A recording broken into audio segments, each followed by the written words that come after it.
A dominant defensive effort on Saturday in the home opener for South Dakota as they blank St. Thomas by a score of 24-0. And here to talk a little bit more about that is head coach of the Coyotes, Bob Nielson. And Bob, it was a dominant defensive effort. First shutout for your team since 2019. 166 total yards allowed, just 33 on the ground. And that was the really special part of this because that's what St. Thomas wants to do with the football.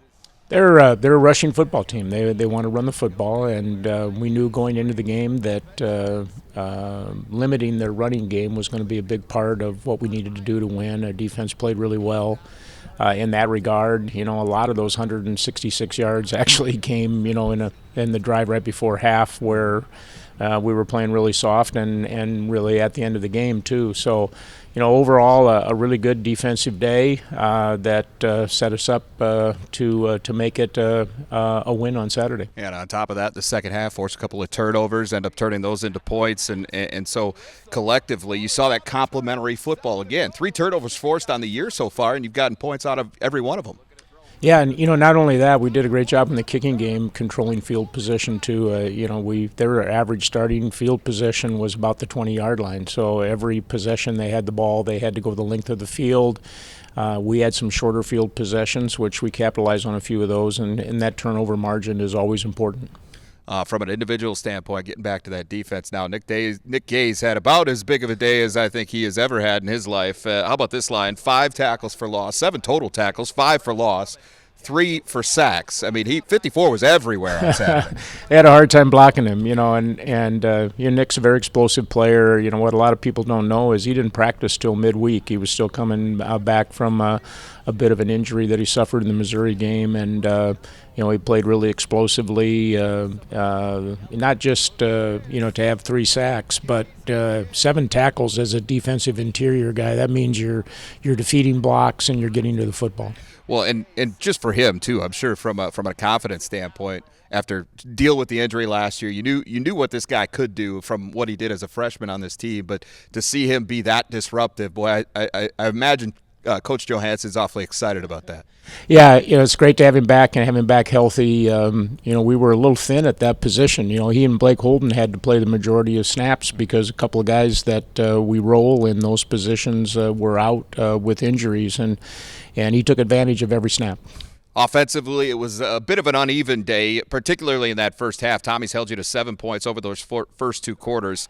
Again, we talked about it after Missouri. When you have a new offensive system, you expect some growing pains, and you expect to take some time to develop consistency. And it seemed like it just wasn't there again. Some positive drives, 1 negative play would throw you off schedule, and you've talked about that a lot. And that's all it took to instead of points, you're punting it away. Yeah, exactly. First of all, I'll give some credit to St. Thomas. I think the strength of their football team is in their defense, and they're going to make it hard for anybody to really run the football against them, and even though we've got to be better in that regard. But, we had a really good drive there in the first quarter, got that touchdown, and then we just couldn't put another full drive together. We'd make a mistake, a penalty, or we'd have a negative play, and when we got off schedule, we weren't very good at getting back on schedule and keeping drives alive, and that's something that we've got to be better at, and we've got to keep improving. I thought there were some areas where we improved from week 1 to week 2, but we've still got a ways to go. You mentioned the running game, 106 yards total rushing on 30 attempts Saturday, 152 yards rushing now through 2 games. Now, granted, those are 2 very different defensive lines, but at the same time, the average per carry is what it is, 2.3 per tote. How are you concerned about the running game, and how do you get that corrected in time to get into this thing Saturday against Lamar? Yeah, definitely an area we've got to get better. We've played 2 good rushing defenses. We're going to play a lot of other, really good rushing defenses. We've got to find some ways to run the football with greater consistency, and that starts up front. We got to do a better job blocking, staying on blocks. There were times when, we had maybe some areas where our backs could have got to that could have picked up an extra yard or 2. I did think in the third quarter. We ran the ball more effectively and started doing things better, and that's what we've got to build on going ahead to this week.